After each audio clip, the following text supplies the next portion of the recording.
So after the Nosferatu movement video and the Lamia movement video, we'll now be looking at the Brotherhood of the Dragon list. So this list I posted before, I discussed the list, some pros and cons, and yeah, let's now see how it plays out on the table.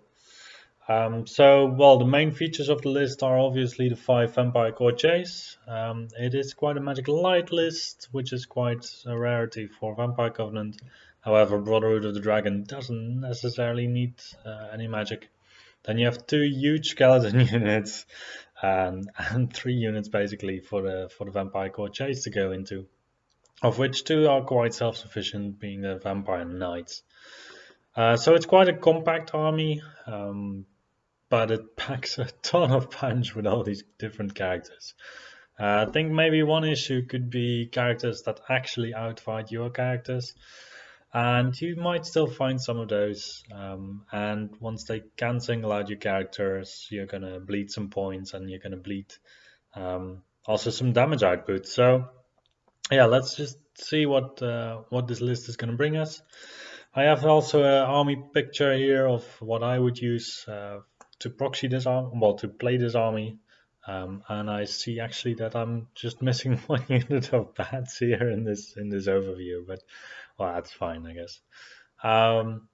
Yeah, so we have the 5 characters. One of them is going to be the general. We have the 2 units of Vampire Knights. We have the Black Knights. In my Empire collection, I don't have 2 different types of heavy cavalry that have very distinct paint schemes, whereas with the Baron Knights and the Vampire Knights, ideally you would have some like that. But then again, well, there's no other choices in the army list that you could confuse them with. So basically anything goes with respect to that. I think this would be really, really cool to have as a Bretonnian army proxy. So then the skeletons are obviously going to be men-at-arms. The great bats could be Pegasi. Bat swarms could be, yeah, maybe that's the only choice that is a little bit more difficult. Maybe something that flies and is kind of small, like some birds. I don't know. But maybe the Kingdom of Aquitaine players can talk a bit more about that. And then obviously in Kingdom of Aquitaine you have the Knights of the Realm that can proxy as Baron Knights, and you have the Grail Knights that can be used as Vampire Knights, and then you have 5 different characters that you can go to town on. I might still do this someday. I mean, that just sounds like too good of an opportunity to pass out on. And it's also still a bit of a decent size army that you don't need too many models, so that is quite exciting, to be honest. I could also play them with my Warriors of Dark Gods maybe, but then you need a lot of 20mm base figures for Warriors of Dark Gods that you don't really use otherwise. So I would have to get my hands on 120 miniatures for that. I think the Bretonnian one is going to be way more epic, and you're also going to be able to put a lot of effort and detail into every single one of these knight models. That's definitely going to be one of the armies that I would still do if I would still do another army. Now let's get into the deployment. So just as with the other setups, I'm just going to consider that the opponent might have a couple of units with Advance 8 and Swift Strike that might be threatening to your lines. So it's going to be a bit of a mix of not overexposing some of your units and then still using your anvils to their fullest extent. Also, once again, we can place the bat swarms or great bats as first drops just to not let the opponent know yet what the first drop is going to be, basically, or where your army is going to be focused. And then, well, the army is quite small. So this would be a list that you're going to drop for first, most likely, because you really want to take up the board space, really want to dominate in terms of space on the board, really want to focus where the opponent's monsters can and cannot go, and where they cannot go is basically everywhere on the field. Yeah, you can do some things with this list. So in this deployment, I'm choosing for the option of going quite wide.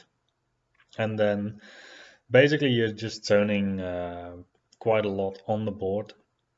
The Vampire Knights, they have to account for the terrain. The Baron Knights don't have to account for any terrain. So that is why you can also deploy them right in front of the ruins. And then, yeah, the characters, they can just fit in wherever you see fit, basically. You can either make one very decent Baron Knight boss with all the 5 characters in there, as I'm doing in this scenario, or you can just spread them out evenly across the field. I think it also depends on how much shooting the opponent has. So if he has a lot of bolt throwers and stuff, you might want to disperse them a bit more over the different knight units. Because every single knight unit has to take a full casualty before you can focus fire onto the individual characters. On the other hand, in this setup, with the Baron Knights, with the Baron Knights in the center of the field, and the characters actually also on mounts that have Ghost Step, you're going to be quite confident to march into ruins, and then you're going to get the hardcover bonus, which is a very nice bonus to have against war machines. So with this first turn deployment, you are still quite free to do whatever you want, having the Vampire Knights close enough to the Black Knight bus to still move around the characters from the Baron Knights. Jesus, this name of Baron Knights is never going to stick, is it? So to have the Baron Knights in the center with the Banner of Speed makes sure that the characters actually also get a higher movement rate, so they can move quite easily to the units on the flanks, wherever they're needed basically. And because the Vampire Knights are only one rank deep, by joining your character to the unit, you can actually also extend the width of the unit. So if you wanted to, you could even just add 5 of the characters to any of these knight units, and just make the unit broader, which is quite a remarkable trick in 9th age. Well, it's just making use of the rule that you can increase the width of your unit, the amount of files in your unit by joining a character, if you're only one rank deep. And then obviously the skeletons, they can just march forward. Their main rule is to just anchor up the stuff that you really don't want to fight with your other units, or at least not with one of these units. So to anchor up something, you might lose them. You actually don't really care. It's just the food slugging skeletons. And then in the next turn, you might consider to march them up even more if they're not engaged yet. You can also go for a bit of a risky charge if you would want to, but probably marching them up puts more pressure on your opponent, because going up 8 inches rather than a field charge of like 4 inches, the 4 inches can make quite a difference. And yeah, basically, well, that's already it. There's so little pieces in this list that in the ideal scenario you're gonna be charging in turn 2. If you're not, then something's going on, because then basically your opponent has some deterrent for your knights.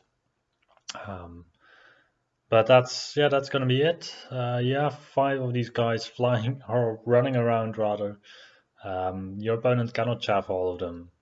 It's gonna be a really quick battle, really exciting battle, I think. And the fun thing about this battle is still that you don't have any characters that are really over the top. So I think it's actually quite a cool list to play with, and both with and also against.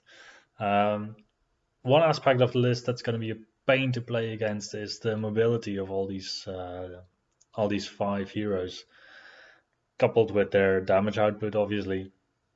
And it would be incredible to get a navigation mage in there just to get a reroll to hit or a reroll to wound on a unit where there's 5 of these guys in there. Because with a reroll to hit, you can a reroll to hit on. If it's Vampire Knights and you're 5 white and you do manage to charge in with all of your guys in contact, you're gonna have devastating charge with the Vampire Knights, so that's 35 attacks in total. with strength 7 on the charge. That's just insane. And half of them have multiple wounds too against monsters. So yeah, that would be quite a party, obviously. It's just quite a short one. Yeah, it's. I hope you enjoyed it, and we'll see you next time.